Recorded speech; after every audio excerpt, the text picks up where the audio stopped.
Estaremos aqui operando o debate do Fórum com o tema Oncologia durante e após a pandemia. A Covid-19 traz desafios para todo o sistema de saúde. O paciente oncológico é um desafio.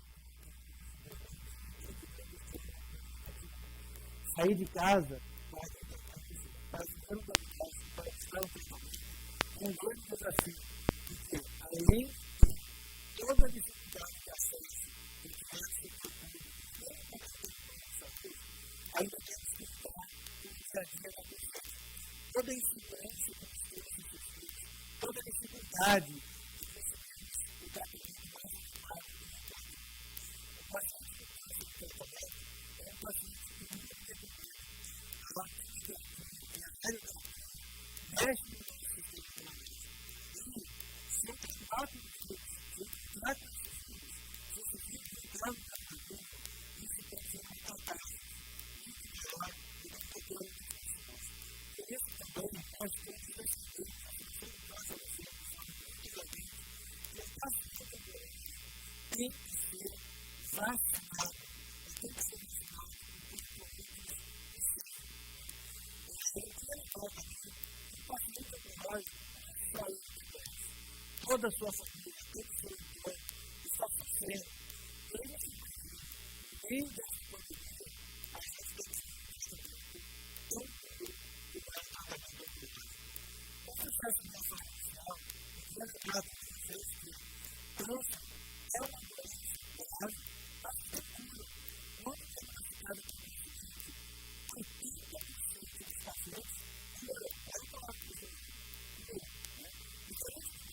Alto de diabetes, de fala, porque isso nós podemos curar. Para isso precisamos mais de nos trancou em casa, não é? Nos deixou presos, nos deixou isolados, nos deixou confinados, e foi isso mesmo. Essa era a forma que nós tínhamos de não pegar essa doença. Com isso, o que aconteceu? Muita gente deixou de fazer exames preventivos, deixou de fazer o diagnóstico com câncer. Com isso, nós estamos tendo, provavelmente vamos ter uma quantidade grande de novos diagnósticos com câncer que não foram feitos ao longo do ano de 2020 e de 2021. Este painel do nosso fórum, Todos Juntos contra o Câncer, é exatamente para debater isso, para debater o impacto da Covid na oncologia. E aí, para isso, nós vamos trabalhar, nós vamos discutir aqui hoje, nós vamos conversar com três grandes personagens, três grandes personalidades da atenção ao câncer no Rio de Janeiro e no Brasil.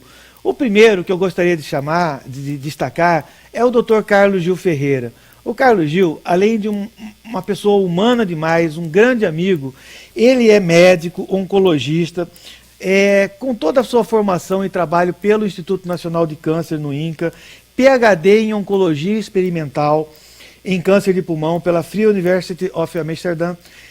Atualmente ele é o diretor médico-científico do Grupo Oncoclínicas e presidente do Instituto Oncoclínicas, né? O Carlos Gil, Dr. Carlos Gil, é o primeiro oncologista fora dos Estados Unidos a receber o prêmio Partners in Progress, da ASCO, né? Então é com muita satisfação que ele vai hoje participar aqui com a gente deste debate.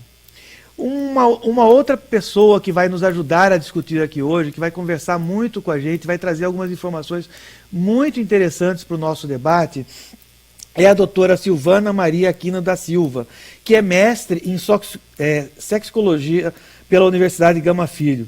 Ela fez especialidade em psicologia oncológica pelo Instituto Nacional de Câncer, o nosso INCA.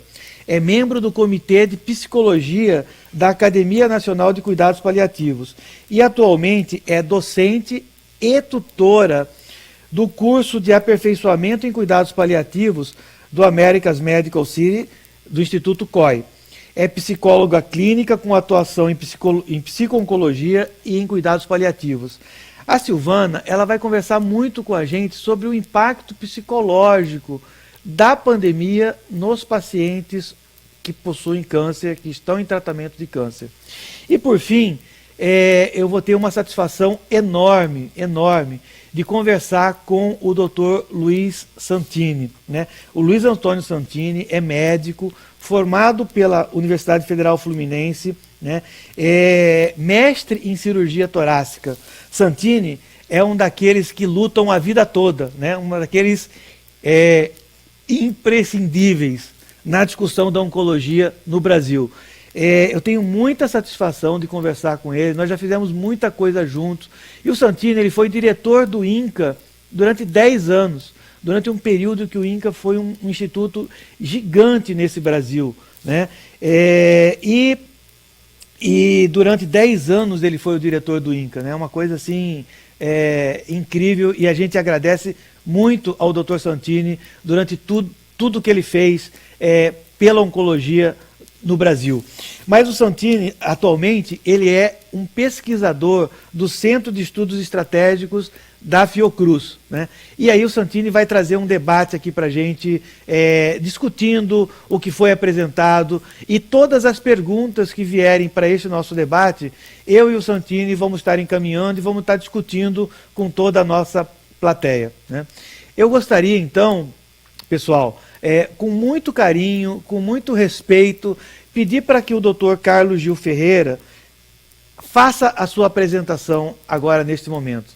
Carlos Gil, toda a sua plateia, por favor, nos mostre tudo que você conhece e sabe sobre a oncologia nesse momento tão duro da pandemia de Covid-19. Eu sou Carlos Gil Ferreira, oncologista clínico e presidente do Instituto Oncoclínicas. O que representa ou representou, né, a pandemia para a oncologia, né, tanto hoje como visão de futuro? Talvez a gente possa dizer que a oncologia, especialmente para algumas subespecialidades, talvez nunca mais seja a mesma depois da pandemia, né? Vários aspectos estão acontecendo, aspectos negativos, mas eu vou tentar focar também em alguns aspectos positivos da pandemia, talvez avanços que tenham acontecido mais rápido e que a gente possa tirar vantagem no futuro para o bem-estar dos pacientes e preferencialmente para ganhos de sobrevida. No começo da pandemia a gente tem que dividir em etapas, né? Foi, na verdade, uma surpresa para todo mundo, todos no meio médico se mostraram perplexos com aquilo que a gente estava acontecendo e demoramos a absorver e a entender, né, que as recomendações de distanciamento social, né, de ficar em casa, de se prevenir, poderiam ter um impacto negativo para os pacientes oncológicos. Repito, embora essas medidas fossem fundamentais e continuam sendo, nós demoramos um pouco como oncologistas para entender, né, como é que a gente iria dosar aquilo e, mais do que isso, como é que a gente deveria comunicar de maneira correta para os pacientes o que representa distanciamento social e como isso é importante, mas não poderia impactar no diagnóstico e no tratamento do tumor daquele paciente, estando esse paciente já em curso com o tratamento. Então, várias estratégias foram estabelecidas por diferentes instituições fora do Brasil e no Brasil. Algumas se uniram em torno de campanhas super importantes, como o Câncer Não Espera, né, que teve um envolvimento importante aí do Instituto Oncoclínicas e do Grupo Oncoclínicas, bem como de outros grupos no Brasil, tentando orientar esses pacientes de que eles deveriam sim manter distanciamento social, mas poderiam e deveriam buscar seus médicos e buscar orientação com os seus respectivos oncologistas, cirurgiões, sobre a velocidade que eles deveriam realizar exames, seja exames de diagnóstico, seja exames de segmento, e quanto tempo o tratamento poderia ser postergado, se fosse o caso, ou se deveria se manter os intervalos específicos, como de radioterapia e quimioterapia. Óbvio que houve um impacto muito grande no sistema hospitalar, né? Vários hospitais suspenderam cirurgias eletivas para dar foco para os pacientes graves da Covid-19. Isso aconteceu tanto na primeira onda como na segunda onda no Brasil.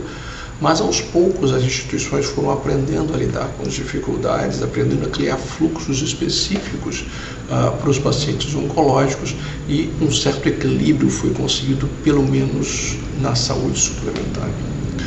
Vai ser difícil de mencionar o que de fato aconteceu e vai acontecer com os pacientes de sistemas menos favorecidos, como o Sistema Único de Saúde, tá?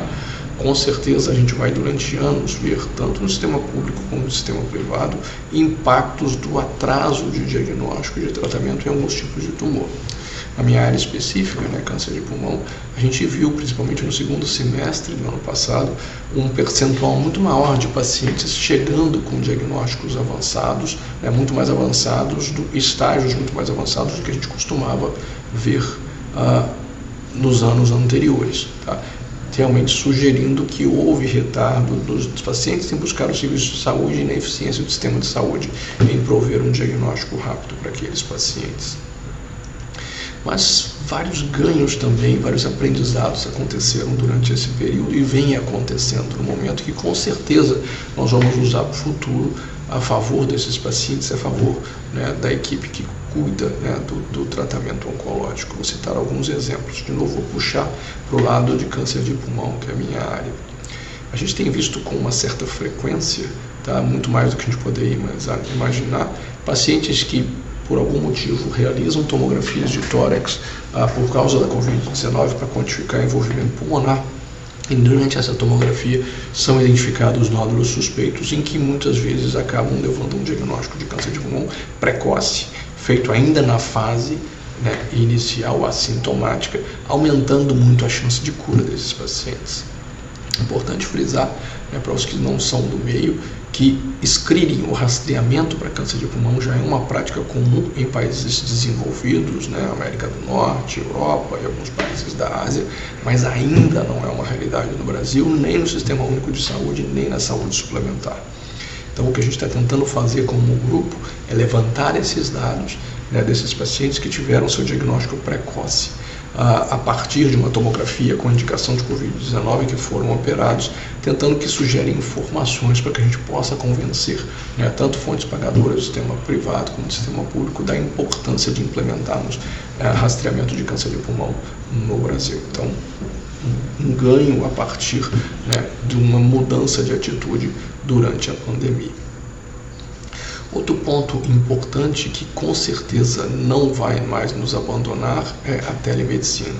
A telemedicina acabou se mostrando uma ferramenta importante durante a pandemia e na oncologia especificamente, para que a gente não adiasse consultas de pacientes, para que a gente pudesse dar seguimento ao tratamento desses pacientes sem que eles precisassem sair de casa, ou precisassem sobrecarregar o espaço, aglomerar o espaço das clínicas e dos hospitais. E esse tipo de ferramenta, embora adaptações sejam necessárias, seja de utilização, seja de funcionamento e da própria mentalidade da equipe médica assistencial, já é uma realidade. E, como eu disse anteriormente, não mais voltaremos para etapas anteriores.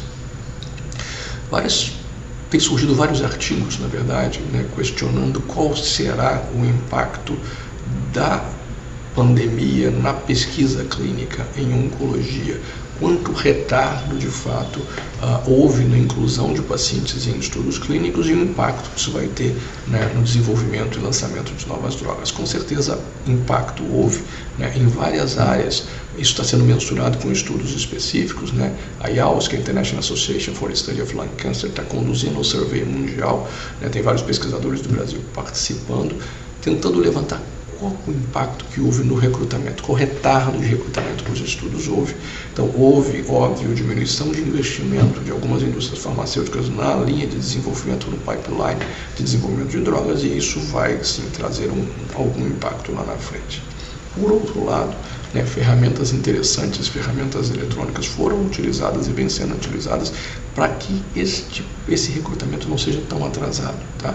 Então, há várias discussões em andamento, principalmente dentro da indústria farmacêutica, que talvez a forma de se realizar pesquisa clínica no futuro, do ponto de vista administrativo, mude, né, com a digitalização do processo, que pode acelerá-lo muito mais. Outro ponto importante é do ponto de vista regulatório para a pesquisa. Houve a necessidade de aceleração de alguns processos regulatórios, e aceleração não significa perda da qualidade ou perda dos critérios importantes de segurança. Um exemplo que a gente vê é o processo de aprovação das vacinas ao longo do mundo, algumas delas em caráter emergencial, e com certeza isso vai trazer impacto, talvez com uma desburocratização do processo de pesquisa clínica em oncologia, e com certeza com um ganho, espera-se, com um ganho de eficiência para o processo no futuro. Tá? Desenvolvimento de novas terapias é um outro ponto importante quando a gente pensa em futuro. A técnica, na verdade, hoje muito se fala das vacinas de RNA mensageiro, as vacinas, por exemplo, de duas empresas, vou citar aqui duas empresas, a Pfizer e a Moderna, existem outras em desenvolvimento. É importante frisar que a ciência por trás do uso de RNA mensageiro para estratégias de tratamento vem sendo desenvolvida há mais de uma década, com foco muito em oncologia. Então, acredita-se que talvez essa aceleração do investimento e desenvolvimento da vacina possa também ter um impacto para a aceleração do uso dessas estratégias para tratamento de alguns tipos de tumor. Então, em períodos de crise, como foi no pós-guerra, e acredita-se que vai ser no pós-pandemia, talvez a ciência avance numa velocidade maior do que ela vinha tendo, seja por investimento maior, seja por melhores estratégias de uso de recursos ou de eficiência do processo como um todo. E por fim, um ponto importante que é fundamental frisar, e vem sendo discutido em diversos fóruns, é que talvez para nós oncologistas, que já lidamos com situações difíceis no dia a dia, no relacionamento com os pacientes, comunicação de notícias ruins, notícias difíceis sobre progressão, sobre não resposta, sobre risco de óbito no curto prazo, no âmbito da pandemia, talvez tenha havido uma mudança na forma que a gente se comunica com esses pacientes para melhor, tá? Seja porque a gente usou ferramentas diferentes como telemedicina, seja porque o acesso a esses pacientes e dos seus pacientes aos médicos tenha sido dificultado, mas a sensação que eu tenho é que a gente se tornou mais eficiente e talvez mais humano nessa forma de comunicar. Então, com certeza, a pandemia impactou, está impactando e vai impactar muito mais a oncologia, e não só do ponto de vista negativo, queria frisar, mas com ganhos reais. Tá? E a gente vai ter que, a partir do momento que a gente começa, espero, a enxergar a luz do fim do túnel e enxergar um caminho de sair dessa pandemia, principalmente com a estratégia de vacinação, que a gente não esqueça dos aprendizados desse período e possa utilizá-lo para uma melhoria como um todo do tratamento oncológico, seja do ponto de vista tecnológico, seja do ponto de vista de relacionamento humano e relacionamento médico-paciente. Carlos Gil, muito obrigado. Eu acho que foi brilhante a sua apresentação. Vamos ter muito que debater a partir disso tudo que você nos trouxe. Mais uma vez, em nome do Todos Juntos contra o Câncer, em nome de todas as instituições que aqui se juntaram para fazer este evento, eu queria agradecer muito a sua apresentação. Na sequência, nós vamos ouvir então a apresentação da doutora Silvana Maria Aquino, que vai falar para a gente sobre o impacto psicológico da pandemia para os pacientes oncológicos. Doutora Silvana, por favor, fique à vontade, traga para a gente o máximo de conhecimentos possíveis sobre essa questão tão importante que é o impacto psicológico sobre o paciente oncológico neste momento da pandemia. Fique à vontade, por favor. Olá a todos e a todas, meu nome é Silvana Aquino, sou psicóloga, psico-oncologista e paliativista, e vamos nesse momento conversar um pouco sobre o impacto psicológico da pandemia para o paciente oncológico. Eu quero agradecer pelo convite e pela organização desse fórum tão importante, Todos Juntos contra o Câncer, e espero que a gente possa trazer algumas contribuições e reflexões sobre esse momento que nós estamos atravessando. Então, vamos passar adiante. Bom, antes de a gente começar a falar especificamente do impacto da pandemia, a gente quer ressaltar que existe uma grande relevância se considerar o impacto do diagnóstico de câncer propriamente dito. É um diagnóstico que, para qualquer tipo de pessoa e para qualquer tipo de câncer, pode disparar diferentes respostas emocionais e gerar um grau de incerteza e de insegurança bastante significativos. O paciente oncológico, ele vive emoções e sentimentos muito complexos, que incluem ansiedade, que incluem a expectativa do tratamento, a luta pela preservação da sua identidade após o diagnóstico, que é algo que costuma sofrer um grave impacto também, e da dignidade que ele experimenta frente a uma doença que ameaça a vida. E esse estigma em relação ao câncer é histórico, né, e culturalmente construído também.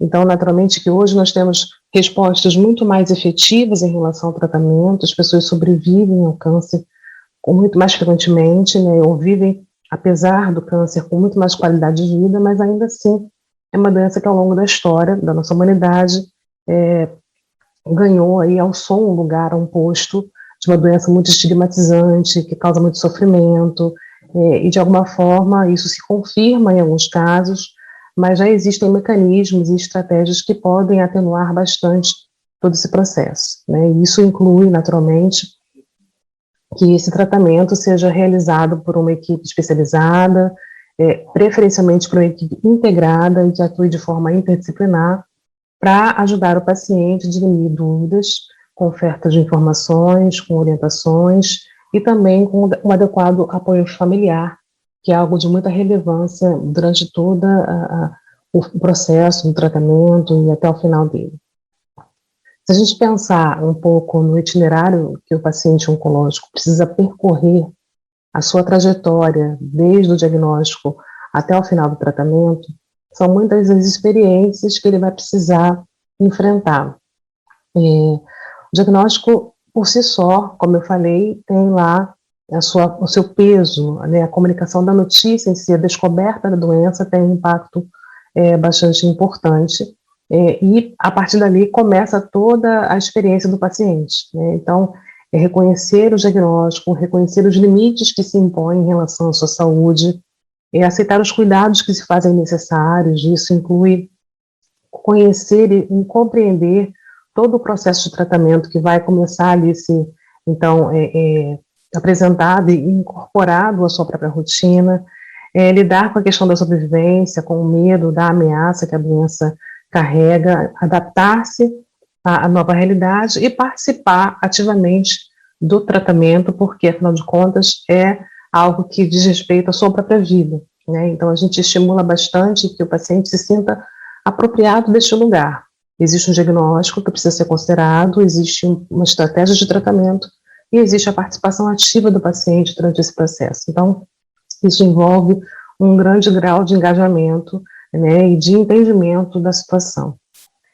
Após o diagnóstico, então, o tratamento inicia e aí é necessário reorganizar as demandas, as responsabilidades, a lidar com as implicações financeiras, né, com as mudanças que podem ocorrer, por exemplo, em relação às atividades laborativas desse paciente, que pode precisar se afastar do trabalho, né, durante um período, e isso pode gerar uma grande instabilidade nesse sentido, especialmente nos tempos atuais, e também lidar com as crises, né, com os momentos de crise, de melhora, né, de sucesso do tratamento, de boa resposta, de remissão, né, da reabilitação física que envolve, né, toda essa estratégia de cuidados, né, que envolve um estímulo adequado para que o paciente se mantenha funcional na maior parte do tempo, e isso tudo ao longo de um período que a gente não consegue estabelecer um prazo mínimo para acontecer.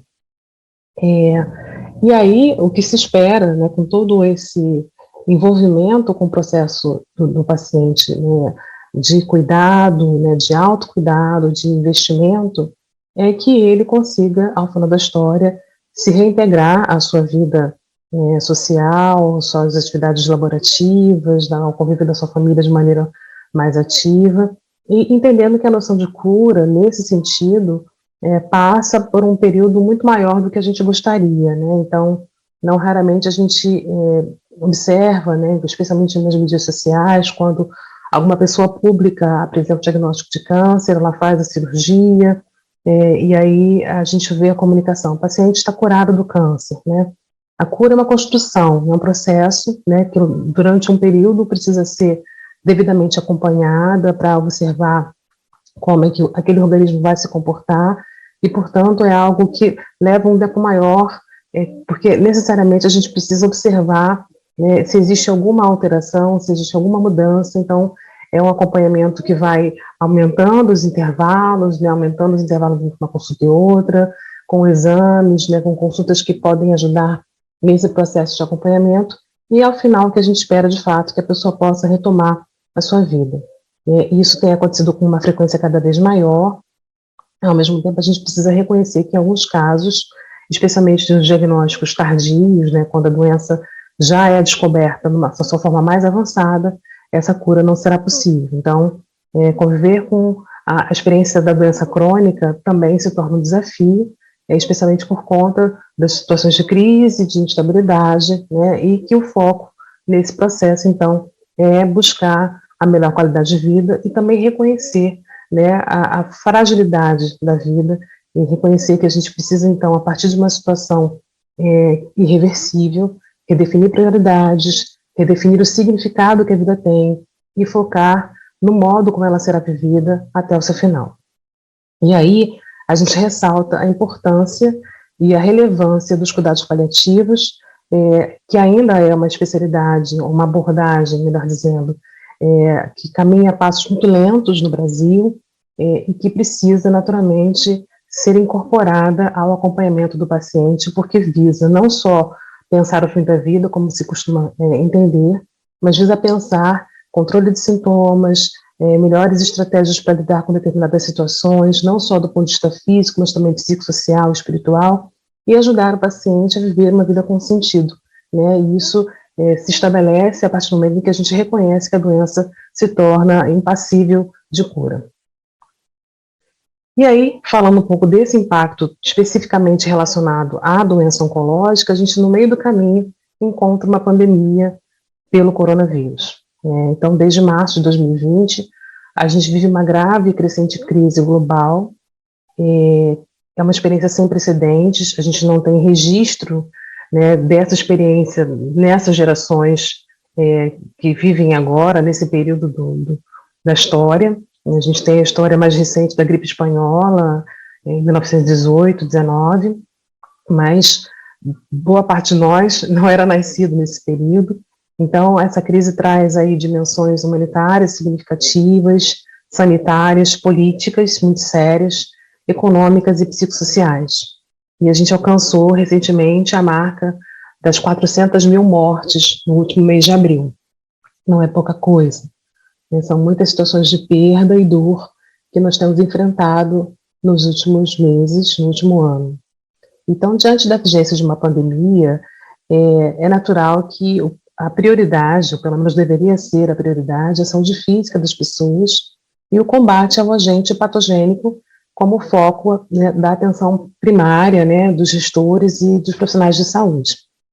De modo que, com isso, muitas vezes, quando se pensa especificamente no combate ao vírus, nem sempre se leva em conta também a saúde mental das pessoas, né? E, então, a saúde mental, que de certa forma já é encarada com certo preconceito, também pode sofrer os efeitos da negligência e da subestimação de sua importância.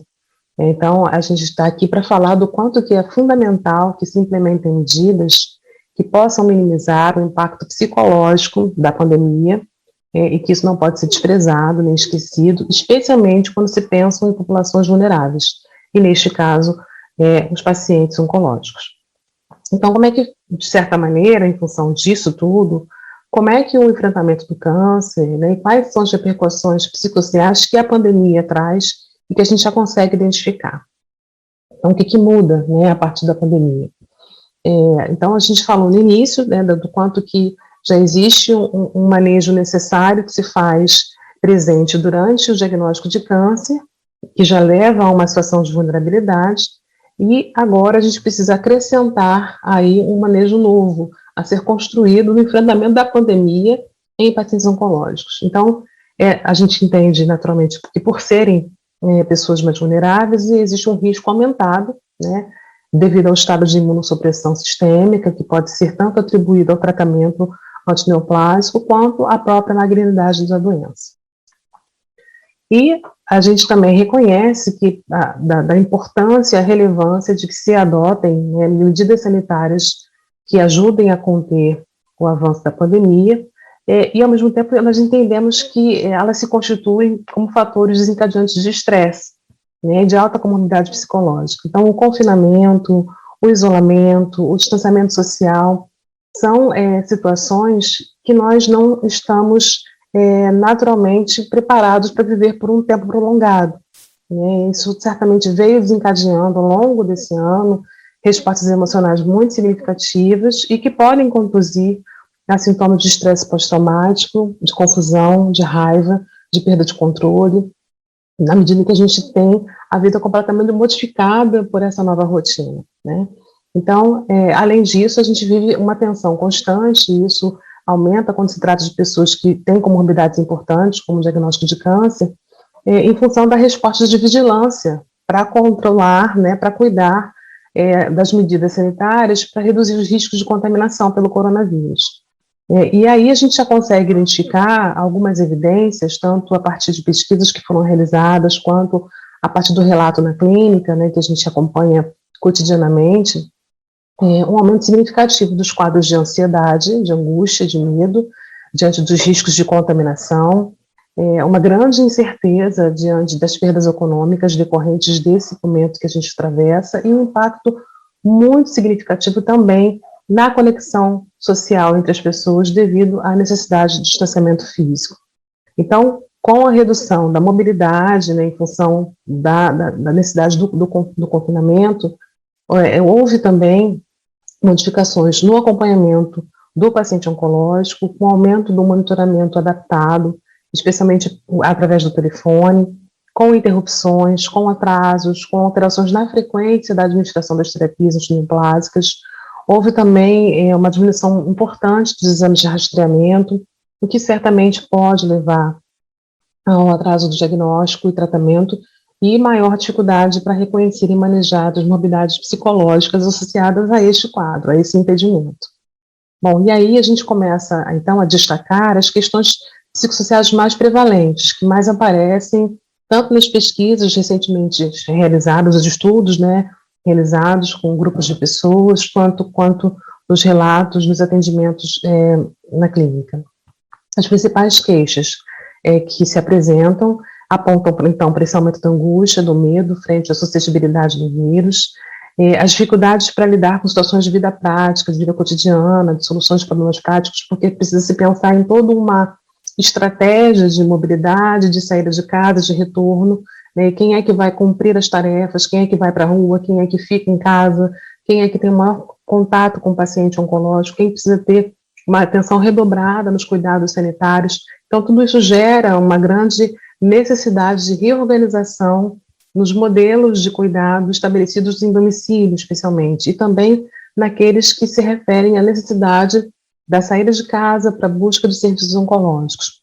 Isso gera uma grande apreensão e sentimento de incerteza frente à retomada da rotina de segmento, de como é que ela vai passar a ser organizada a partir dessas adaptações que se fazem necessárias, e isso gera, naturalmente, respostas emocionais bastante significativas, sentimentos de tédio, sentimentos de isolamento, sintomas depressivos que se agravam, dificuldades para dormir, que é a insônia, o mau humor persistente, o choro fácil, e perda também do interesse em atividades sociais, mesmo as que são consideradas seguras, como o uso, por exemplo, de telas para comunicação, o uso de redes de comunicação, como os aplicativos, né, de plataformas de comunicação social, que alguns pacientes dizem não se sentir bem adaptados, estarem muito cansados da utilização desses recursos, ao mesmo tempo que reconhecem a importância como forma de manter a comunicação.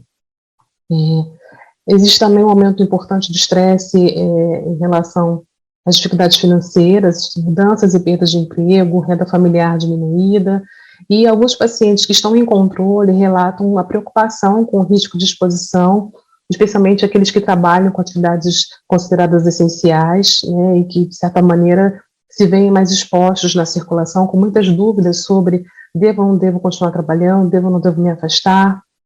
Isso é uma questão que gera muita instabilidade e muita insegurança. Ao mesmo tempo, existe a preocupação com o impacto econômico na medida em que essa pessoa se afasta da atividade laborativa. E alguns pacientes já passam algumas dificuldades, né, e aí pensando um pouco na realidade, as realidades, né, do Estado, né, e do Brasil, de pessoas que são economicamente mais precarizadas, né, especialmente as moradoras de comunidades periféricas, de uma população, na maioria das vezes, negra, né, isso é uma questão importante de marcar, que existe uma diferença significativa, né, de realidades sociais e disparidades importantes nesse sentido, que muitas vezes não têm acesso nem a medicamento, nem a mantimentos, nem a equipamentos de proteção individual, né, que a gente orienta tanto que sejam utilizados adequadamente, com reduzido apoio social, com prejuízo da mobilidade social. Uma outra questão importante é o acesso aos transportes públicos para ir ao tratamento. Nem todos os pacientes podem pagar por aplicativos, ou podem contar com um familiar que os leve até o serviço oncológico, eles têm que se expor ao transporte público, que está bastante precarizado na cidade. Então, são essas questões que, no final da história, são uma combinação de fatores que levam a um sofrimento bastante significativo, né? E aí, quando a gente fala do impacto psicológico, essas questões sociais também somadas atribuem peso ainda maior ao sofrimento emocional dos pacientes. Eu quero chamar também uma atenção para os cuidadores, né, que são as pessoas envolvidas no cuidado diário, e eles também se sentem muito vulneráveis frente à responsabilidade de proteger a si mesmo, de proteger o paciente, às vezes com uma redução do suporte social, porque não podem contar com outros familiares, frente à necessidade de manter o distanciamento, isso reduz bastante, né, a rede de apoio. Eles podem experimentar em função disso o sentimento de abandono, né, especialmente dos vínculos de base mais insegura, já que já havia uma precarização, uma fragilização desse laço, né, então isso é bastante relatada pelos cuidadores. Houve também um impacto importante que a gente precisa ressaltar em relação a pacientes que já têm uma doença mais avançada e que podem evoluir para cuidados ao fim da vida. Isso gera uma insegurança muito grande frente ao prejuízo do suporte, muitas vezes de outros familiares e até dos próprios profissionais que o acompanhavam durante o tratamento, e que durante uma situação de emergência, de crise, se o paciente precisa ser internado, nem sempre é possível estabelecer um plano de cuidados avançado e definir o suporte mais indicado para aquele paciente. Então, é um momento também de muita insegurança sobre as situações de terminalidade. E, sem contar, muitos pacientes trazem um relato de perdas pela Covid-19, né, de familiares, e a gente também tem notícias de pacientes que morreram em função da Covid-19. Então, isso é uma coisa que ainda não está contabilizada adequadamente, mas a gente já está começando a fazer um levantamento sobre quantos pacientes em acompanhamento oncológico morreram em decorrência da Covid-19. Então, é alguma coisa que a gente precisa também atentar para poder pensar em estratégias de proteção para essa população. Do ponto de vista da psicologia, né, quais são as possibilidades de intervenção que a gente observa que devem ser seguidas com algum rigor? Uma manutenção do acompanhamento, então, a qualquer custo, isso é muito importante, né, de que pacientes e cuidadores se sintam apoiados, de modo a se ajustar à situação, a combater o medo do abandono, a ter a informação adequada para poder manter os serviços de acompanhamento de saúde, também a reduzir o medo do contágio com a consciência de que eles estão participando ativamente das medidas de proteção, né, de autocuidado, eles são parte do processo. Estratégias de promoção para bem-estar psicológico são muito pensadas, então manter uma rotina de atividade de vida diária, com condições seguras, cuidados com a higiene do sono, práticas de atividades físicas possíveis e autorizadas pelo seu médico, emprego de técnica de relaxamento, de atividades gratificantes dentro do cenário doméstico, de coisas que podem ser pensadas para tornar o tempo mais qualificado, fortalecimento da ligação com a rede de suporte, recorrendo à videochamada sempre que possível, e minimizando os sentimentos de solidão e desamparo. Redução às informações e noticiários diários, porque muitas vezes a gente identifica que isso acaba se tornando também um fator de risco frente ao excesso desnecessário de informações sobre a pandemia, que são muitas vezes promotores de ansiedade e angústia, e nas situações de maior gravidade dos pacientes oncológicos, a gente solicita que seja feita uma flexibilização das visitas, especialmente para pacientes em processo de cuidados ao fim da vida, acolhimento no contexto do pós-óbito, que é importante, e identificação de uma possível demanda de suporte para o luto, que é algo bastante relevante.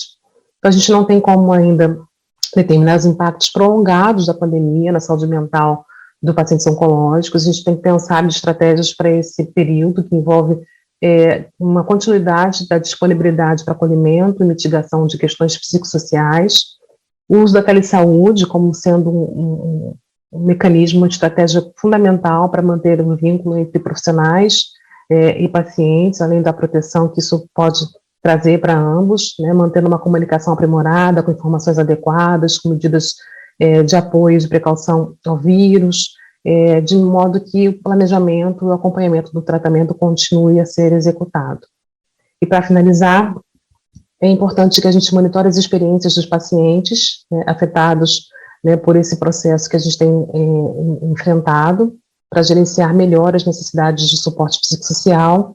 Pesquisas precisam ser realizadas no sentido de aprofundar os efeitos do sofrimento psicológico e avaliar a evolução dos parâmetros psicossociais decorrentes desse cenário, de modo a implementar a inovação de atenção psicossocial no período pós-pandemia, a manutenção do apoio psicológico para pacientes oncológicos que estão em tratamento, para que eles se sintam apoiados para desenvolver resiliência emocional e prevenir o estresse pós-traumático, e é fundamental que nós, profissionais de saúde, igualmente vulneráveis ao sofrimento e ao adoecimento, também busquemos medidas de manutenção de autocuidado possível, à medida que a gente se coloca disponível para cuidar do outro.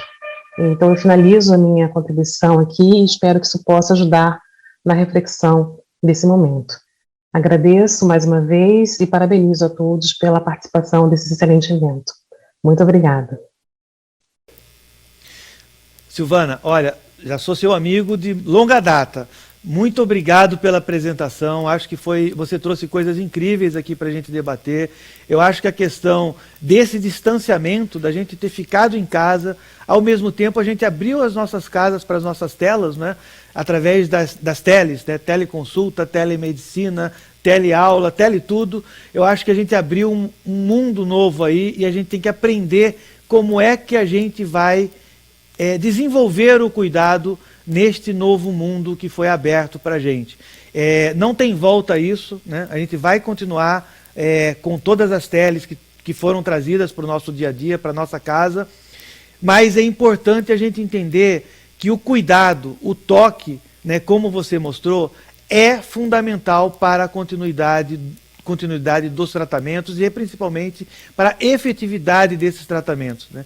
Então, Silvana, muito obrigado pela sua apresentação. Acho que a gente vai ter muito o que debater pela frente. Bom, pessoal, depois dessas brilhantes apresentações, o Dr. Luiz Santini vai fazer alguns comentários, ele vai fazer uma apresentação, fazer uma discussão sobre o que nos foi falado pelo Dr. Carlos Gil e pela doutora Silvana. Na sequência, logo após a fala do Dr. Santini, nós teremos respostas às perguntas, às dezenas de perguntas que têm nos chegado através do chat, né? O Dr. Santini, o Dr. Carlos Gil e a doutora Silvana estarão respondendo a essas perguntas aqui, né? E nós vamos organizar isso daí de uma forma bem legal, bem dinâmica, para que todos possam ser contemplados. E eu já me comprometo com vocês, se por acaso a gente não conseguir responder devido à quantidade de perguntas que chegou, nós estaremos devolvendo ou pelo chat ou por e-mail todas as respostas a vocês, né? Muito obrigado por todos, pela presença, pela participação, isso aqui foi maravilhoso. Obrigado.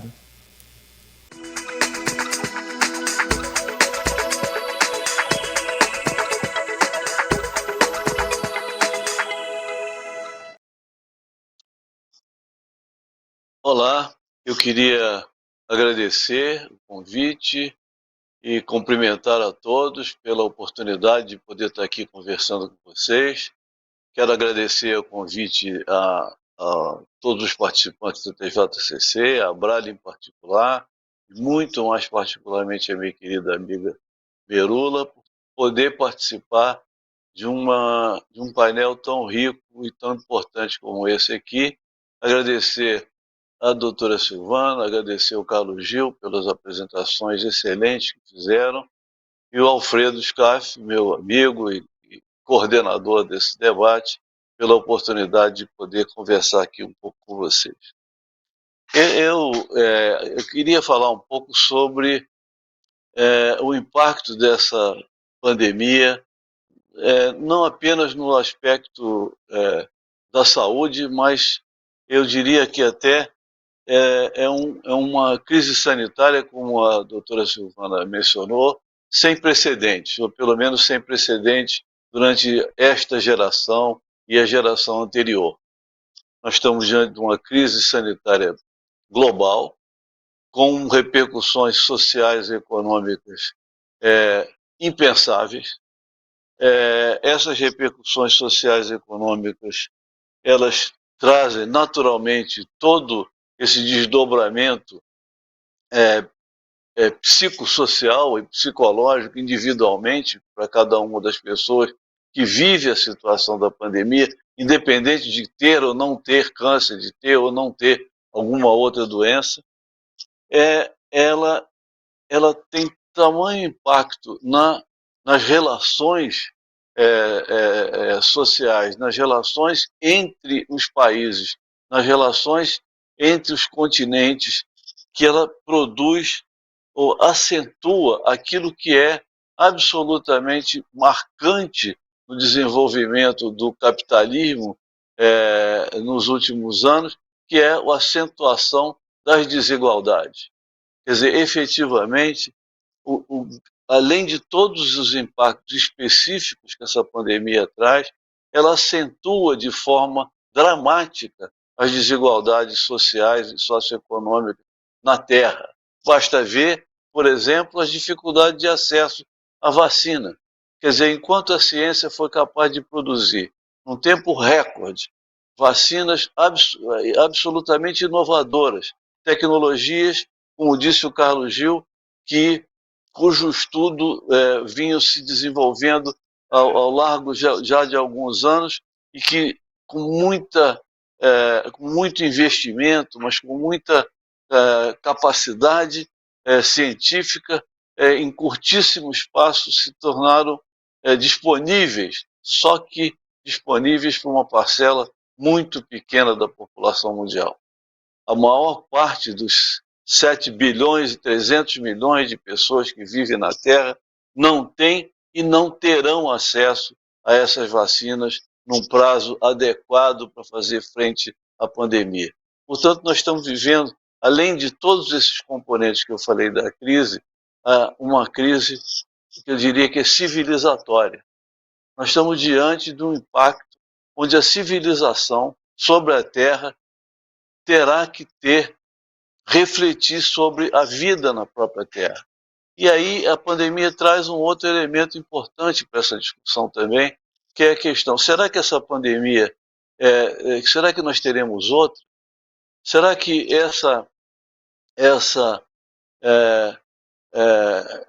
a presença desse vírus e a sua capacidade de disseminação tão rápida, tão letal e tão abrangente, o seu controle é suficiente para evitar outros processos semelhantes a esse? Provavelmente não. Provavelmente a humanização desses vírus selvagens, mas que vivem na natureza permanentemente, se dê cada vez com mais frequência em função das ações do homem sobre a própria natureza, a devastação ambiental, a grande migração. O mundo hoje vive um fenômeno de migração social, especialmente a migração por questões econômicas e políticas de regiões pobres do mundo. Tudo isso produz a possibilidade de uma expansão muito rápida de novos fenômenos, como infecções que podem se disseminar muito rapidamente e com muito pouca capacidade de intervenção nos moldes tradicionais. Ou seja, ainda que a ciência seja capaz de evoluir, ainda que a ciência seja capaz de produzir resultados tecnológicos como que estão sendo produzidos, o acesso a esses resultados continua a ser um grande desafio para o mundo. E aí eu acho, eu entraria um pouco na questão do câncer como o impacto atual. E nós fizemos recentemente, acabou de ser publicado na revista da ASCO, um artigo sobre que eu participei como coautor sobre o impacto da pandemia no câncer em 8 países da América Latina, e é dramático o que nós encontramos de resultados. Ainda de abril a junho de 2020, nós tivemos uma redução, por exemplo, de 40% em média, de realização de exames de anatomia patológica. Nós tivemos uma redução em torno de 30% da cirurgia oncológica, uma redução de 80% de exames de screening de Papa Nicolau e de um pouco mais ainda de mamografias. Ou seja, a capacidade de diagnóstico foi muito reduzida em função da questão do distanciamento social absolutamente necessário para o controle da pandemia. Por outro lado, o acesso ao tratamento também diminuiu de forma muito importante, sobretudo no tratamento cirúrgico.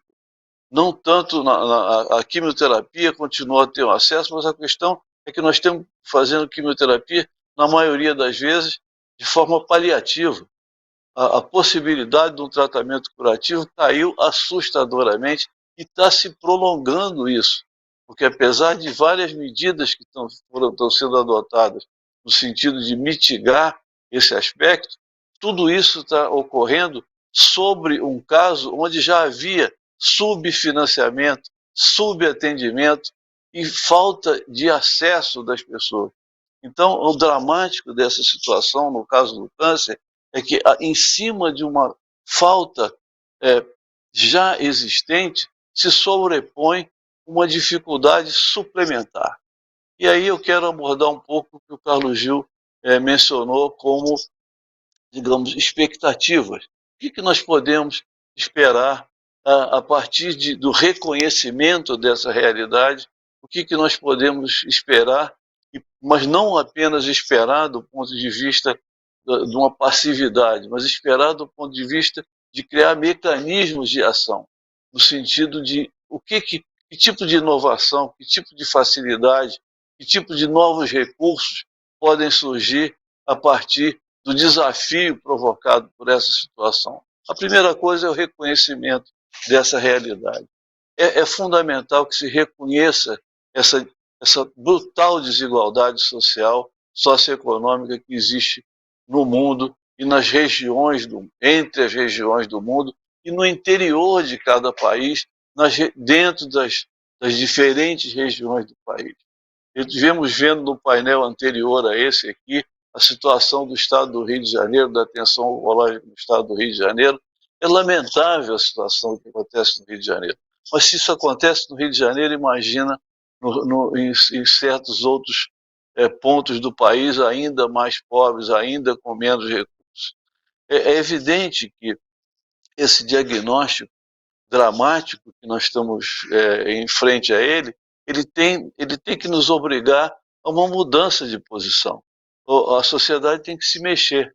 A sociedade não pode ficar frente a um desafio dessa magnitude e dessa natureza e continuar com as mesmas respostas que sempre vem dando até aqui. Como já diziam alguns pensadores e alguns políticos, que se você tenta responder a um problema novo com uma resposta errada, você vai continuar errando o tempo todo. Então nós precisamos ter novas respostas. E aí talvez, olhando um pouco do ponto de vista, digamos, com um certo otimismo que o Carlos Gil mencionou, de possibilidades, existem realmente possibilidades transformadoras nesse processo. Primeiro, por exemplo, ele mencionou, e eu acho que isso é relevantíssimo, no campo da pesquisa científica. No entanto, ele também chama atenção que, ainda que a pesquisa básica tenha sido capaz de desenvolver um conhecimento e se transformar isso em tecnologia a partir da produção de novas vacinas, não só o acesso a essas novas vacinas, mas o investimento nessa tecnologia vai ser muito acima do que hoje o mundo tem sido capaz de fazer. Então, essa inovação, para que ela seja acessível, ela precisa ter uma nova abordagem do ponto de vista dos investimentos e da disponibilidade para a sociedade. Por outro lado, por exemplo, inovações do ponto de vista do atendimento, a telemedicina, a inteligência artificial, uma série de novos recursos tecnológicos na área de tecnologia de informação, certamente poderão trazer benefícios, mas também isso tudo tem que ser trazido dentro de uma perspectiva humanizada. Essas ferramentas não podem ser impessoais, elas precisam trazer possibilidades de interação que ainda nós não sabemos utilizar, não sabemos manejar, mas que talvez esse momento, digamos, crítico da pandemia, onde vamos dizer, o isolamento social obrigatório como medida fundamental para a detecção, para o impedimento do avanço da doença, talvez a gente possa ter aprendido alguma coisa durante esse processo em termos de comunicação através de outras modalidades de comunicação que não seja diretamente pessoal, insubstituível, mas que talvez seja necessário aperfeiçoar o aprendizado de tudo isso. De modo que as minhas considerações iniciais nesse momento seriam exatamente para sublinhar e acentuar esse impacto dramático que a pandemia tem sobre o atendimento de câncer e, no caso nosso aqui do Brasil, trazendo já um aumento, quer dizer, um peso maior das dificuldades já existentes. Nós já somos caudatários de um déficit no atendimento não só quantitativo, mas qualitativo de câncer no país, e estamos, vamos dizer, frente a um desafio ainda maior que se sobrepõe a esse déficit. E com uma crise específica do Sistema Único de Saúde brasileiro. Nós estamos vivendo o que se chama a tempestade perfeita. Aquilo que é uma crise global, que atinge a todo o sistema de saúde, atinge o Brasil no momento de uma crise a mais profunda que o Sistema Único de Saúde já teve. Eu sou um veterano do Sistema Único de Saúde, eu sou uma das pessoas que tem uma participação até mesmo desde a criação desse sistema. Eu convivi com uma situação anterior ao sistema de saúde, onde o sistema era muito mais, a atenção à saúde era muito mais pulverizada do que é hoje. No entanto, eu não me recordo de uma crise de uma dimensão tão grande no processo de atendimento à saúde no nosso país. Então, é um grande desafio. Eu acho que nós temos capacidade de nos sobrepor a esse desafio, mas eu acho que o desafio é extremamente grande e vai exigir, digamos, um grande comprometimento da sociedade no seu enfrentamento. E aí eu acho que o movimento Todos Juntos contra o Câncer, sem dúvida nenhuma, pode ser uma rede de suporte ao desenvolvimento de implementações de ações de qualidade, de ações de mudança, de suportar mesmo uma mobilização da sociedade para isso. Porque, sem dúvida nenhuma, sem a participação da sociedade, sem essa mobilização, sem uma compreensão da dimensão, profundidade dessa crise no sistema, mas também das suas possibilidades, dos seus avanços, daquilo que nós já conquistamos ao longo desses anos, não podemos perder. E por isso eu acho que esse painel é muito significativo. Eu queria, mais uma vez, cumprimentar as grandes contribuições que vocês trouxeram, painelistas, a doutora Silvana e o doutor Carlos Gil, no sentido de sublinhar realmente a importância desse impacto, mas também de vocalizar com clareza que nós temos capacidade de enfrentá-lo.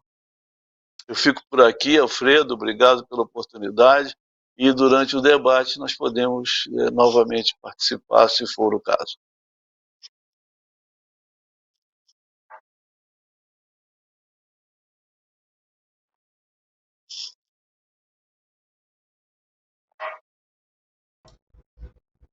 Acho que está sem som, Alfredo. Desculpa, pessoal.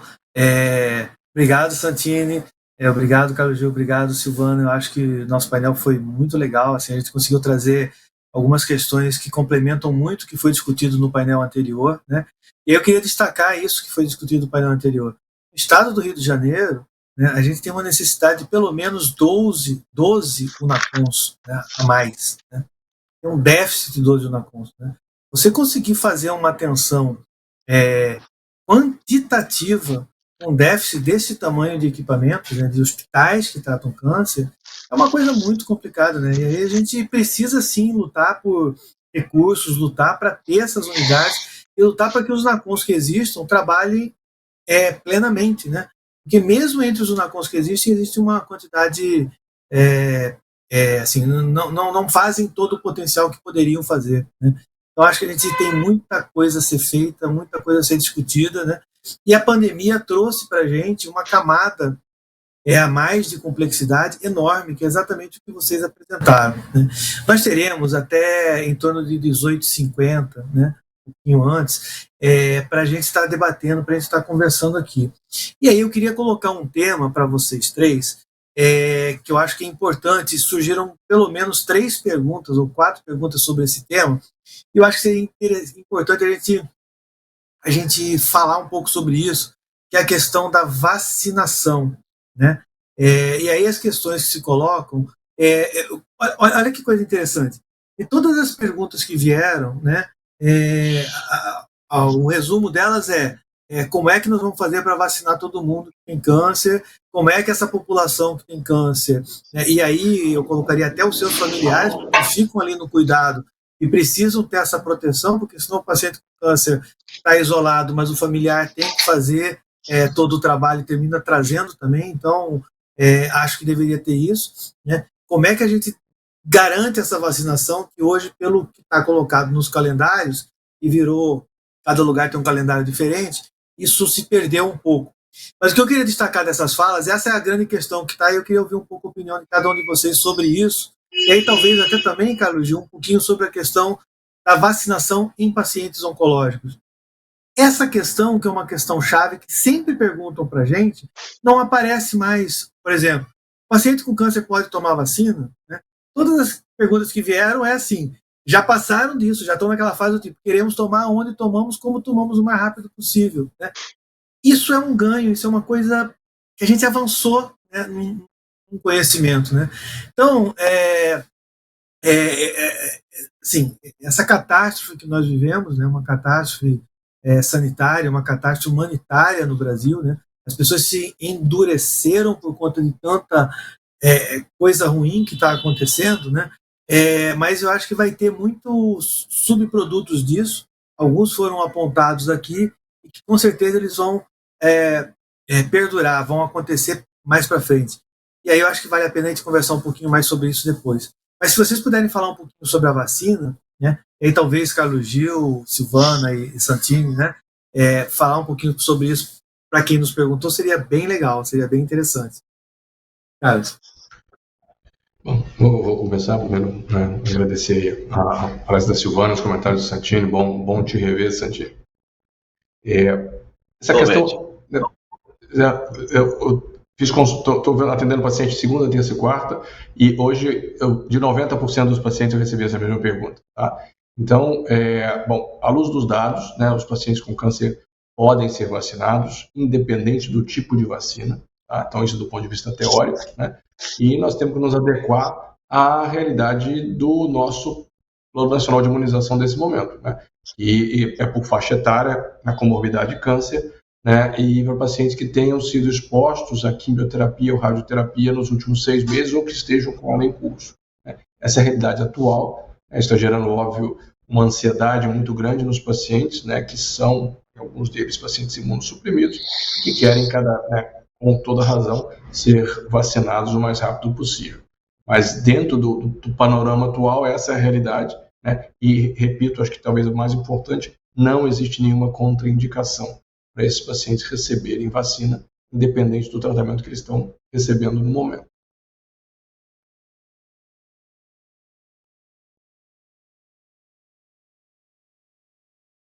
Acho que está A gente não está te de novo. ouvindo. Está no mudo de novo. Fechei de novo aqui sem querer. Então, Silvana, se você puder falar um pouco para a gente desse momento, né, que o paciente, o seu familiar, o seu entorno vive, né, com essa angústia, na expectativa da vacinação, né? Só uma observação: no Plano Nacional de Vacinação, nós fizemos muita gestão, tentamos discutir, né, em algum momento, para que o paciente oncológico aparecesse lá câncer, né, e não ser uma doença de imunossupressão, né? Câncer como uma comorbidade expressa, né? E isso sumiu do plano, assim, isso não está no plano dessa forma, né? Eu acho uma pena. Existem N estudos, existe um estudo no INCA enorme demonstrando a fragilidade de um paciente com câncer frente à Covid e a necessidade da sua vacinação, né? Então a gente tem que insistir muito ainda com os municípios, com os estados, para que os pacientes com câncer vacinem, né? E, como o Carlos Gil falou, vacinar não assim, nossos vacinos não têm contraindicação para câncer, tem que vacinar, né? Silvana, fique à vontade aí para os seus comentários, por favor. Obrigada, meus cumprimentos ao Dr. Luiz Santini, um prazer em rever o senhor novamente. Carlos Gil, obrigada pela contribuição que você deu para a gente, e Alfredo. Na verdade, assim, o que chega para a gente, né, um dia sim e outro também, é justamente a dúvida em relação ao que fazer com relação à vacina. Na verdade, eu sempre oriento que os pacientes conversem com seus médicos, né, com seus oncologistas a respeito disso, mas sempre no sentido de estimulá-los a tirar todas as dúvidas, a dirimir as preocupações que costumam surgir, especialmente com as informações que chegam desencontradas, né, a respeito dos riscos da vacinação, de todas essas questões associadas às informações produzidas, né, as fake news que falam a respeito, né, do risco da vacinação. Então, a gente tem conversado bastante sobre o quanto que a gente precisa ampliar a rede de proteção. Isso inclui fazer o paciente uma pessoa engajada no seu próprio autocuidado, né? É bastante comum quando a doença se instala, e eles já vivenciam isso durante o processo de adoecimento por câncer, esse paciente perde um pouco da capacidade de autonomia, ele fica muito inseguro, é muito ansioso, muito angustiado, preocupado com o desdobramento da doença, e muitas vezes ele perde um pouco aquela capacidade de se posicionar mais ativamente a respeito dos cuidados com a sua saúde, né? Ele fica na dependência de um cuidador, de alguém que tenha uma ação mais proativa, e a gente tem trabalhado muito o quanto que é fundamental que ele se perceba tão engajado quanto qualquer um de nós que está ao seu redor, apoiando, cuidando, oferecendo suporte, para que ele possa, então, se perceber o principal protagonista do processo, né, de autocuidado.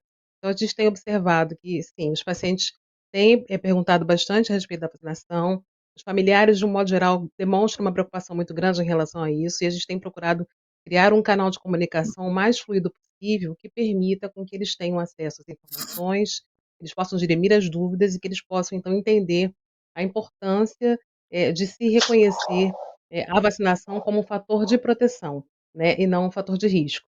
Essa é a grande questão, né. Então, o que vai mudar muito é a capacidade de suporte que esse paciente vai ter, o quanto de apoio social ele consegue resguardar frente a todo esse processo que a gente está atravessando. As mudanças das dinâmicas familiares foi muito significativa em termos de quem está cuidando, e muitas vezes aquela pessoa que era responsável pelo cuidado adoeceu por Covid, né? Então, tudo isso tem um impacto muito grande no modo como as famílias se organizam e o paciente precisa, de fato, estar apropriado desse lugar, de quem vai se cuidar, de quem vai assumir um papel de protagonismo.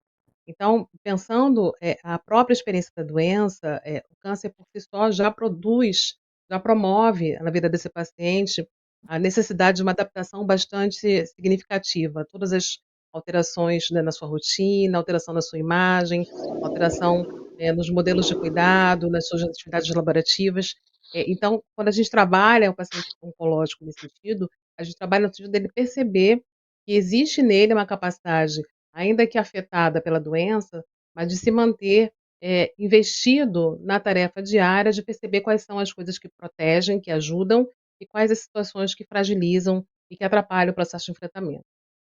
Com a Covid, isso se tornou ainda mais necessário, né, então a gente precisa lidar com a vulnerabilidade que nos afeta a todos, mas a gente precisa também reconhecer quais são as estratégias de proteção que de alguma forma nos ajudam a lidar com essa vulnerabilidade. Então a gente tem trabalhado muito o paciente no sentido dele reconhecer que o enfrentamento já está com ele já vem de uma história de enfrentamento, a própria trajetória em relação ao câncer, o próprio itinerário terapêutico que esse paciente faz até descobrir o diagnóstico, até conseguir acessar um serviço de saúde oncológico que permita o tratamento, já por si só, já mostra a sua capacidade de se mostrar resiliente, enfrentando ativamente a doença. E a Covid é um adicional dessa história, né, então a gente trabalha muito no sentido de mostrar: "Olha, você deu conta de tanta coisa até aqui, né, então conte com a gente para dividir os momentos de angústia, de ansiedade, mas se mantenha ativo e enfrentando o teu processo, porque a gente só dá conta de um dia de cada vez, e a gente precisa estar com a informação disponível, informação segura, com as pessoas, com as fontes corretas, para a gente saber o que fazer. Então, o trabalho tem sido muito nesse sentido, de capacitá-los, de apoiá-los, de reforçar a importância de autocuidado, de incluir a família no processo e de permitir que nessa conexão entre eles a gente produza uma rede de proteção maior e mais ampliada. E é importante que nós, profissionais, estejamos atentos também às nossas fragilidades, né? Um momento de muita sobrecarga, um momento de muito sofrimento, muitos profissionais adoecidos em função da sobrecarga da pandemia. Então a gente está criando assim um espaço, né, de conexão, de troca, de compartilhamento de decisões. Na oncologia isso é fundamental, a gente não consegue trabalhar ou cuidar de um paciente sem estabelecer uma relação de troca, de reconhecimento da necessidade da aproximação entre os saberes, as especialidades, porque o cuidado, ele precisa ser integral e abrangente, e não se faz isso sozinho. Então acho que pensar isso como um trabalho de parceria, de integração, uma abordagem interdisciplinar, aumenta ainda mais os recursos, né, e as possibilidades de reforçar as estratégias que favorecem, então, um melhor enfrentamento de toda essa situação que a gente atravessa. Então, acho que nesse momento a vacinação é um processo que vai ser bastante recorrente nas consultas e a gente tem incentivado, estimulado que eles se sintam bastante à vontade para conversar com seus médicos e assumir esse papel, né, também de cuidar de si mesmo. Ok, Silvana, excelente, obrigado pela tua fala. Eu acho que a gente ficaria aqui muito mais tempo discutindo. Eu sei que você está com os horários também bem apertados, né? Bem, Fique à vontade aí. bom. Eu vou pedir para o Santini fazer a resposta dele sobre a vacina, mas fique à vontade, tá bom? Obrigado Bom, mesmo eu agradeço a participação, vou precisar pelos me seus ausentar, porque comentários. tem uma outra aula me esperando. Obrigada, boa noite a todos, foi um prazer estar com vocês, tá? Com licença. Obrigado, Silvana. Bem, Alfredo, meu comentário, eu vou continuar um pouco na linha do que eu estava falando anteriormente, que é um aspecto mais populacional em relação à questão da vacina, já que, do ponto de vista científico, digamos, técnico, o Carlos Gil e a Silvana abordaram já de maneira bastante ampla. Eu acho que o grande desafio nosso hoje com a questão da vacina é o acesso. Nós precisamos fazer com que o país garanta o acesso da população à vacina. Nós estamos em situações diferentes, considerando regiões e estados do país, numa segunda ou terceira ou eventualmente até no princípio de uma quarta onda dessa pandemia, e com uma cobertura de vacina de população menor do que 10%. Quando as pessoas falam que nós estamos com uma cobertura de 30 e poucos por cento, na verdade, a cobertura de 30 e poucos por cento com a primeira dose da vacina não significa grande coisa, porque as vacinas são indicadas 2 doses. Então, para considerar a cobertura efetiva da vacina, nós precisamos considerar as pessoas que receberam as 2 doses da vacina. Nesse sentido, nós estamos com uma cobertura muito baixa. E nós precisamos garantir que essa cobertura de vacina seja disponibilizada para toda a população. Senão, nós não vamos conseguir, de fato, se não conseguirmos cobertura vacinal para a população, as estratégias específicas nas áreas específicas, elas vão ser fragilizadas de alguma maneira. Então, a questão da vacina, além da disponibilidade tecnológica, além da produção, da capacidade da indústria produzir, é preciso ter vacina e é preciso que tenha vacinação. Então, esse é o problema. Nós precisamos vacinar as pessoas. E isso está sendo um grande desafio no nosso país. E por isso eu insisto que o movimento Todos Juntos contra o Câncer, que tem tido êxito em tantas demandas, tem tido oportunidade e com grande esforço, com grande liderança, tem tido a possibilidade de interferir em processos políticos de acesso a tratamentos oncológicos, acesso a medidas de melhoria do acesso ao atendimento oncológico, precisa se engajar também nessa questão do acesso às vacinas, para os pacientes oncológicos, mas para a sociedade de uma maneira geral. Assim como eu acho que precisa se engajar também nas medidas não farmacológicas.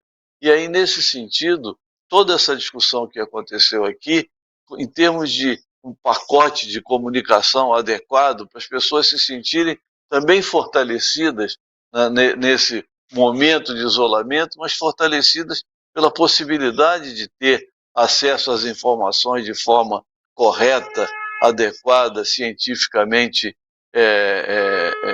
relevantes e não fake news e não notícias falsas, é muito importante. Então, um painel como esse, por exemplo, ele dissemina conhecimentos e informações importantes para famílias, para os pacientes, e eu quero, então, nesse sentido, acho que até terminando a nossa participação aqui, cumprimentar mais uma vez a iniciativa por esta possibilidade, por levar a informação correta, adequada para as pessoas. Obrigado, Santini. Vai dar uma rodada de um minuto, Carlos Gil, 1 minuto, Santini, para a gente se despedir, que nós temos nosso horário até agora, só para a gente fazer um comentário final e poder encerrar a nossa participação aqui. Fique à vontade, Carlos, por favor. Eu queria primeiro agradecer a oportunidade aí, né, todos juntos com o Câncer, Alfredo e a Palácio da Silvana e os comentários do Santini. Bom, na verdade eu acho que tem uma mensagem para ficar. Eu vou pegar carona no que o Santini falou. Essa questão de acesso à vacina é fundamental, tá? E no geral para o Brasil, mas principalmente em relação à oncologia, que é a nossa área, né, para que a gente possa de fato tentar minimizar os prejuízos aí dos últimos meses de pandemia e trazer de volta, né, o ritmo ou pelo menos o planejamento, né, do tratamento oncológico no Brasil. Então, eu acho que... E a outra mensagem é que tentar, óbvio, né, temos muitas limitações, mas aprendemos também com a pandemia e otimizamos algumas questões, com questões de telemedicina e educação, telemedicina, atendimento de pacientes, a própria questão de aceleração de processos de pesquisa e processos regulatórios.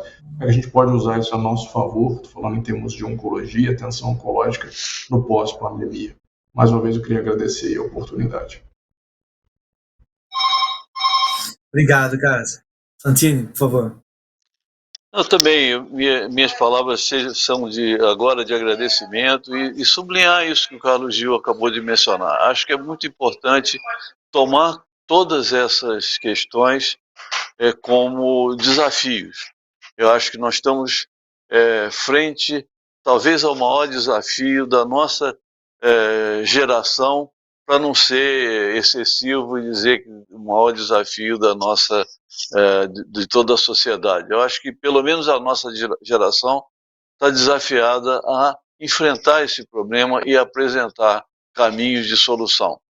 O imobilismo ou a desistência é a pior atitude que podemos tomar. E, nesse sentido, eu quero, mais uma vez, sublinhar essa iniciativa do Todos Juntos contra o Câncer, que é exatamente o contrário disso, o contrário do imobilismo. É um movimento de mobilização permanente e que eu me disponho a continuar, dentro das minhas possibilidades, a contribuir como tenho procurado fazer ao longo de todos esses anos. Obrigado pela mais essa oportunidade. Fantástico. Pessoal, muito obrigado. Nós encerramos então agora o nosso painel. Acho que foi muito legal o que a gente conseguiu debater aqui, né? E é sempre bom a gente se animar, né? Esse momento está muito difícil para os profissionais de saúde. Então, todo mundo tem noção do tamanho da dificuldade do trabalho que está sendo feito, né? Agradecer muito a Abralha, ao movimento Todos Juntos contra o Câncer, pela oportunidade de debater essas questões aqui do Estado do Rio de Janeiro, né? A Fundação do Câncer, que é parceira nesse momento também desse desenvolvimento, e vamos em frente. Eu acho que tem muita coisa para fazer, temos desafios gigantes, não só na oncologia, mas também na Covid, né? Então, juntos vamos, como o nome diz, né? Todos juntos vamos controlar essa doença, controlar o câncer. Muito obrigado a todos, uma boa noite. Obrigado.